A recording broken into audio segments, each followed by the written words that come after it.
ನಮಸ್ಕಾರ ವೀಕ್ಷಕ ಬಂಧುಗಳೇ. ಒಂದು ಕುಟುಂಬ ಅಂದ ಮೇಲೆ ಒಬ್ಬರು ಮೇಲ್ಪಂಕ್ತಿಯಾದಂತ ವ್ಯಕ್ತಿ ಇರ್ತಾರೆ. ಆ ವ್ಯಕ್ತಿ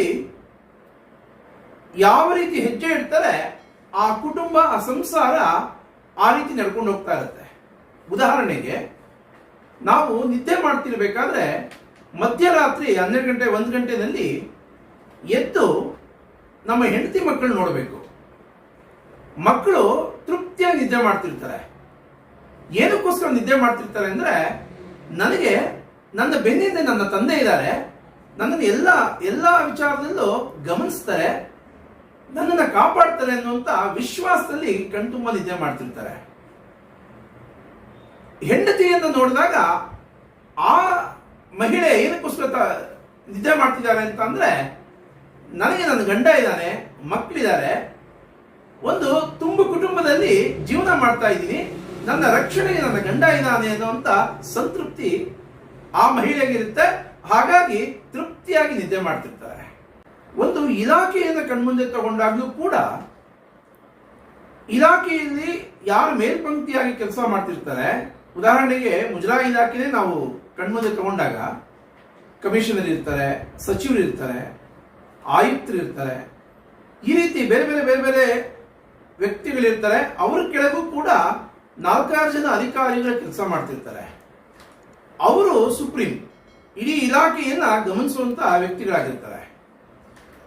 ಇಲಾಖೆ ಶಾಂತವಾಗಿರೋದು ಏನಕ್ಕೆ ಅಂತ ಅಂದ್ರೆ, ಈಗ ನಾನು ಹೇಳಿದ್ನಲ್ಲ, ಆ ಅಧಿಕಾರಿಗಳೆಲ್ಲ ತುಂಬಾ ಚೆನ್ನಾಗಿ ಕೆಲಸ ಮಾಡ್ತಾರೆ, ಇಲಾಖೆಯನ್ನ ಉಳಿಸಿ ಬೆಳೆಸ್ತಾರೆ. ಕೆಳಸ್ತರದಲ್ಲಿರುವಂತ ನೌಕರರು ಅಧಿಕಾರಿಗಳು ತುಂಬಾ ಚೆನ್ನಾಗಿ ಕೆಲಸ ಮಾಡ್ತಾರೆ, ಅವರಿಗೆ ಸಹಕಾರ ಕೊಡ್ತಾರೆ ಅನ್ನೋ ದೃಷ್ಟಿಯಿಂದ. ಆದ್ರೆ ಇವತ್ತು ಮುಜರಾಯಿ ಇಲಾಖೆಯಲ್ಲಿ ಆ ಮೇಲ್ಪಂಕ್ತಿಯಾದ ವ್ಯಕ್ತಿಗಳಿದ್ದಾರೆ, ಎಲ್ಲರೂ ಭ್ರಷ್ಟರೇ, ಎಲ್ಲರೂ ಒಂದು ಶಬ್ದ ಉಪಯೋಗಿಸ್ತಿದ್ದೀನಿ. ಆದ್ರೆ ಕೆಳಸ್ತರದಲ್ಲಿ ನೌಕರರು ಎಷ್ಟು ನೋವು ಅನುಭವಿಸ್ತಿದ್ದಾರೆ. ಪ್ರಾಮಾಣಿಕವಾಗಿ ಕೆಲಸ ಮಾಡೋರಿಗೆ ಹಿಂಸೆ ಅಂತ ಅನಿಸ್ತಿದೆ.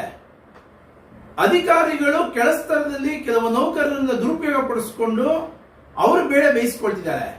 ಆದ್ರೆ ಮೇಲ್ಪಂಕ್ತಿಯಾದ ವ್ಯಕ್ತಿಗಳು, ಅಧಿಕಾರಿಗಳು ಅದನ್ನೆಲ್ಲ ಸರಿ ಮಾಡಬೇಕು ಅಂತ ಮನಸ್ಸಿಗೆ ಬರಲಿಲ್ಲ.